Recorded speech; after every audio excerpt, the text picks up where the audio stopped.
فواد چودھری کو وہاں سے گرفتار کر کے اور وہاں سے ان کی راہداری ان کا ریمانڈ لیا. اس کے بعد ان کو سروسز ہاسپٹل لے گئے.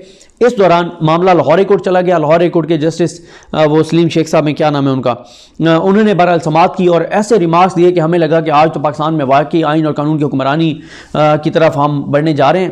اور بڑے انہوں نے کہا کہ لے کے آئیں آئی جی کو نوٹس, فلانا نوٹس, اور ایسے لگا کہ یار کیا بات ہے, عدالتیں واقعی کام کرنے لگ گئی ہیں. لیکن اس کے بعد پولیس کے ان تھانے داروں نے جوتے کی نوک پہ رکھا عدالت کا حکم. اس کی وجہ یہ ہے کہ جب پولیس کے پیچھے طاقت ہو تو پھر ایک ایس ایچ او جو ہے وہ پوری عدالت کے اوپر بھاری ہوتا ہے, اور پوری عدالت کی اوقات نہیں ہوتی کہ وہ عدالت جو ہے وہ اپنی ریٹ منوا سکے, اپنے اختیارات استعمال کر سکے, کیونکہ یہاں پہ آئین اور قانون کے مطابق تو نظام چل ہی نہیں رہا. یہاں تو کوئی اور ہی جنگل کا قانون ہے, کوئی اور ہی قانون ہے جس کے مطابق ملک چل رہا ہے. خیر, لاہور ہائی کورٹ بڑے ریمارکس آئے. اس کے بعد جب بعد میں آئی جی پیش ہو گیا تو جج صاحب نے کہا جی یہ اب تو ناقابل سماعت ہے, درخواست انہوں نے مسترد کر دیا. اب یہ جی اسلام آباد لے گئے ہیں اور اب اپنے جو ہے وہ ایف آئی آر ختم کروانی ہے, جو بھی کروانا ہے آپ اسلام آباد ہائی کورٹ جائیں, میرا دائرہ اختیار نہیں بنتا. بھئی آپ کا دائرہ اختیار کیسے نہیں بنتا تھا؟ آپ کی کنٹیمپٹ ہوئی ہے, آپ نے حکم دیا ہے, اگلوں نے آپ کے جوتے کی نوک پہ رکھے آپ کے آرڈر. اور ویسے عدالتوں کی ہماری اوقات تو یہی رہ گئی ہے. یہاں پہ آپ دیکھ لیں کہ اسلام آباد ہائی کورٹ کے ایک جج نے کہا کہ کل الیکشن کرائیں, الیکشن کمیشن نے کوشش تک نہیں کی. رانا سنولا نے بھی کہا کہ ہم نہیں کراتے. اس کے بعد پھر اسی عدالت کے دو ججز, معزز ججز بیٹھ کے 2 تاریخ کو کیس سنا, پھر 9 کو سنا, پھر 19 کو سنا, پھر 19 کو بغیر سنے 26 کو ملتوی کر دیا. تو مطلب 26 یعنی آج اب ہوگا. تو اس وقت یہ تو صورتحال ہے کہ مطلب عدالت نے یہ ایک بار بھی نہیں پوچھا اسلام آباد ہائی کورٹ کے چیف جسٹس نے کہ بھئی آپ نے کیوں نہیں کوشش کی. تو یہ تو حالات ہیں یہاں پہ. ایک عدالت کا ایک جج اگر جرات کے ساتھ فیصلہ کر بھی دیتا ہے, اسی عدالت کے 2 ججز بیٹھ کے اور پھر راستہ فراہم کرتے ہیں حکومت کو اور الیکشن کمیشن کو, تھوڑا سا ریلیف ملتا ہے اور یہ ساری چیزیں ہوتی ہیں. تو خیر اس کے بعد راہداری ریمانڈ لیا گیا. فواد چودھری کو اسلام آباد منتقل کیا گیا, F8 کچہری لایا گیا. جس طرح سے لایا گیا وہ مناظر آپ نے دیکھے, کپڑا اوپر ڈال کر وہ ساری چیزیں. پھر یہاں پہ سماعت تو ہوئی, فیصل چودھری صاحب پیش ہوئے, علی بخاری صاحب پیش ہوئے, اور ساتھ ہی کیسر امام جو ہے وہ پیش ہوئے. یہاں پہ جو دلائل ہیں ان میں نہیں جاتا, صرف ایک چیز امپورٹنٹ ہے. جب الیکشن کمیشن کے وکیل نے کہا کہ جناب انہوں نے چیف الیکشن کمیشنر کو منشی کہا ہے, تو فواد چودھری نے کہا میں تو اب بھی کہہ رہا ہوں وہ منشی نہیں ہے تو اور کیا ہے, منشی کو منشی نہ کہوں تو کیا کہوں. تو فواد چودھری ڈٹ گئے ہیں. اور ایک چیز آپ یہ دیکھیں کہ فواد چودھری جو ہیں انہوں نے کہیں پہ کوئی پریشانی آپ کو ان کے چہرے پہ نظر نہیں آئی. بڑے دبنگ طریقے سے, بڑے مضبوط اعصاب کے ساتھ, زبردست انداز کے ساتھ ان کی جو تصویریں ہیں, یہ تصویریں بڑے عرصے تک یاد رکھی جائیں گی. اور یہ ان کے منہ پہ تماچا ہے گرفتار کروانے والوں پہ کہ آپ ڈرانا چاہتے تھے, آپ اعصاب کمزور کرنا چاہتے تھے, اگلے نے آپ کے منہ پہ تماچا مارا ہے. یہ تصویریں یہی وجہ ہے کہ پھر کچھ اقدامات کیے گئے ہیں کہ اب چلیں یہ کم سے کم جو ہے یہ معاملہ ڈسکس ہو. اس کے بعد پی ٹی آئی کے کارکنان بڑی تعداد میں آئے, اور آپ نے دیکھو گا فاروق حبیب صاحب جس طرح سے وہاں پہ پہنچے اور انہوں نے گاڑی کے آگے جس طرح سے انہوں نے آگے پروٹیسٹ کیا.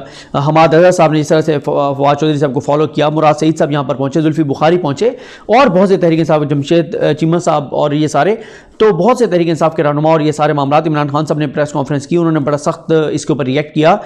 تو فواد چودھری کو جس طرح سے لایا گیا, دہشت گردوں کی طرح لایا گیا, فواد چودھری نے خود دلائل دیے. اور فواد چودھری نے کہا ہے عدالت کو کہ سارا بتایا کہ باہر جا کے دیکھیں جج صاحب آپ کی عدالت کے باہر 1,500-2,000 پولیس والے جس طرح سے عدالت کو گھیر کے کھڑے ہوئے ہیں. تو اس کے بعد کافی ساری چیزیں ہوئیں.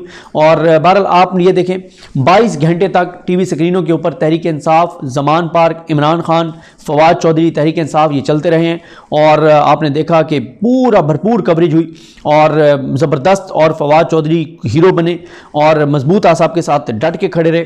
کہیں پہ ان کی پریشانی آپ نے نہیں دیکھی. ان کے بھائی جو فیصل چودھری, ان کی ہمت ہے, جس طرح سے انہوں نے ٹریول کیا, ایک بھائی کی جا کے ضمانت کرائی, دوسرے بھائی کے لیے آ کے دلائل دیے. اور فراز چودھری, ان کے بڑے سخت ان کے ٹویٹس, ان کا موقف سامنے آیا. فواد صاحب کی جو اہلیہ ہیں ان کی آپ نے دیکھا کہ بڑے مضبوط اعصاب کے ساتھ وہ جس طرح سے وہ عدالت میں ادھر پیمز ہاسپٹل وہ سارا وہ انہوں نے بڑا وہ مطلب ایک اس کے ساتھ مضبوط اعصاب کے ساتھ, کوئی پریشانی نظر نہیں آئی, کوئی رونا دھونا نظر نہیں آیا.